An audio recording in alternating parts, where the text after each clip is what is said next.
भगवान कहते हैं कि इस दुनिया के अंदर जो मैंने दर्शन बनाया है, जो मैंने सृष्टि रची है, इसमें तीन चीजें बड़ी पूजनीय हैं। भगवान कहते हैं बड़ी पूजनीय है। वो कहते हैं गौ, ब्राह्मण और अग्नि, तीन चीजें। गौ, ब्राह्मण और अग्नि, और ये तीनों एक ही कुल से उत्पन्न है, ये अलग कुल से नहीं है। भूल से भी कभी अग्नि में पैर न लग जाए, ब्रह्म हत्या का दोष लगता है महाराज। जितनी आसानी से हमें अग्नि मिली है या जितनी आसानी से हम अन्य कार्य करते हैं, उसको बहुत सावधानी बरतने वाला कार्य है। जैसे जरा सी लापरवाही हुई और उस अग्नि ने सब कुछ समाप्त कर दिया,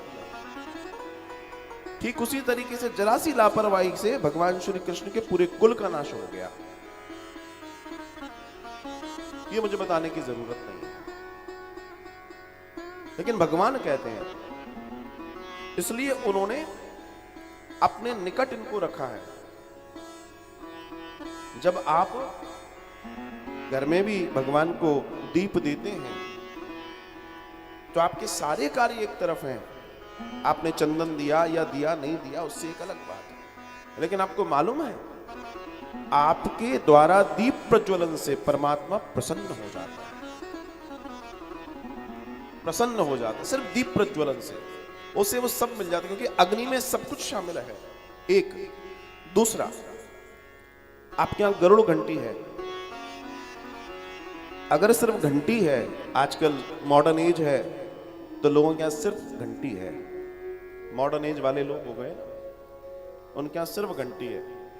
क्योंकि बड़े बड़े क्राफ्ट की दुकानों पे, हैंडीक्राफ्ट की दुकानों पे बड़ी एंटीक टाइप की घंटियां, अरे ये बढ़िया मंदिर के लिए ले लो, लेकिन मालूम तो कुछ है नहीं।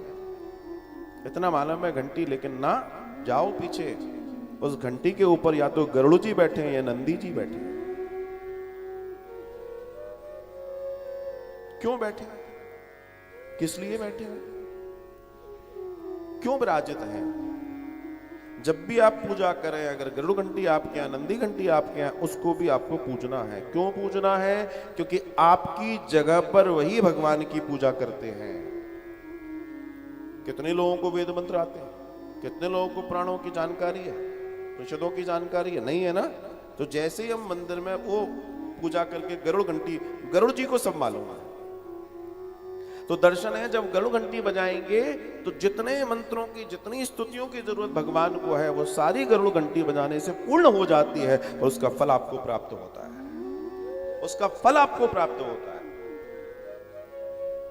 कोई किताब नहीं पढ़ो, कोई चालीसा नहीं पढ़ो, कुछ नहीं पढ़ो, तुम तो बस इतना सा काम बहुत श्रेष्ठता के साथ कर दो, तुम्हारा आनंद हो गया।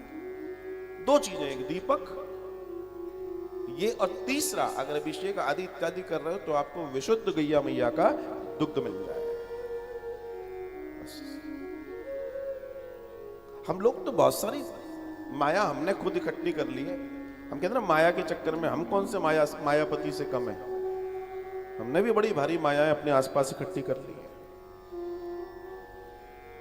छोटे मोटे देवता तो हम और आप भी हैं। रोज नई नई चीजों का सृजन कर रहे हैं, रोज विसर्जन कर रहे हैं।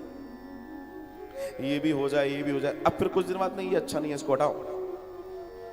ये क्या है? ये भी तो प्रोसेस वही है।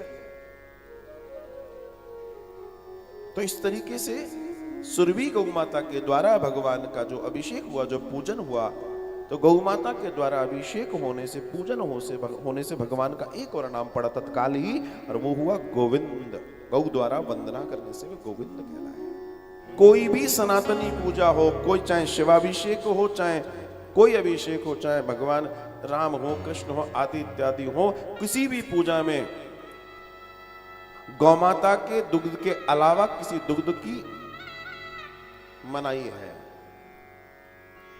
अब पैकेट में तो 56 प्रकार के मिक्स होते हैं, या से अच्छा पानी का दे दो, बहुत बढ़िया है। हाँ, लेकिन जो वर्जित है उस कार्य को मत करो। अपने मन के अंदर ये करो कि जल भी हाथ में है, भगवान हम तुम्हें दुग्ध चढ़ा रहे हैं गौ माता का, क्योंकि नहीं है हमारे पास। लेकिन उल्टा सीधा काम मत करो।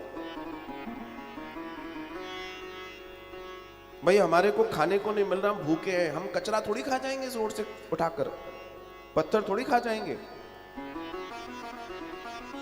तो अगर हम सोचते हैं हम पूजा कर रहे हैं, हम अर्चना कर रहे हैं, तो इसका मतलब ये नहीं है नहीं है तो कुछ भी उठा के कर दिया, नहीं है तो उसका उपयोग ना कर। इसे समझिएगा, कुछ चीजें बड़ी पूजनीय है, बड़ी पूजनीय है।